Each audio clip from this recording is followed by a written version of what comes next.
video I am responding to is both insipid and insulting. Insipid because it makes arguments from ignorance and naivety and dresses them up as credible, and insulting because it ignores or sidelines the majority of Christopher Hitchens' actual arguments.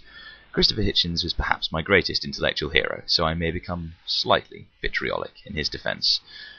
The speaker begins by attempting to sideline Hitchens' arguments against religion, misconstruing them as arguments against fundamentalism. Anyone who's ever heard Hitchens speak knows perfectly well that his critique is directed at the nature of religion itself.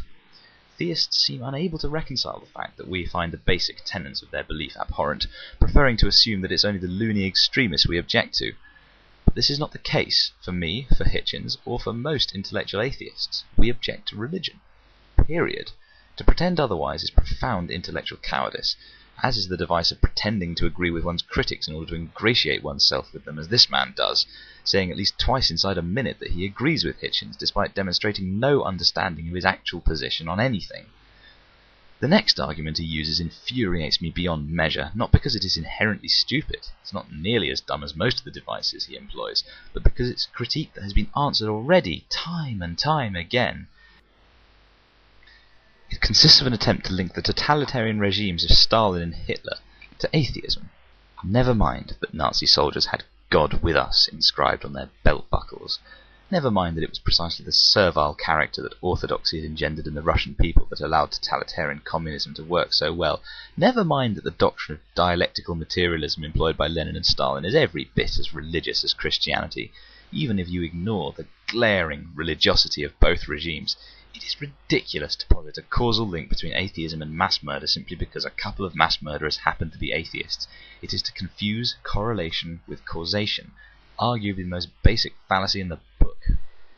Now, return to the historiography of the Bible, a subject that always entertains me because of the sheer scantiness of facts available for inquiry. My academic background is in economics, a subject whose prime purpose appears to be to make weather forecasting look accurate, but I'm used to basing my ideas on some sort of evidence. Biblical historians are so poorly equipped with evidence it seems a little silly to call them historians at all.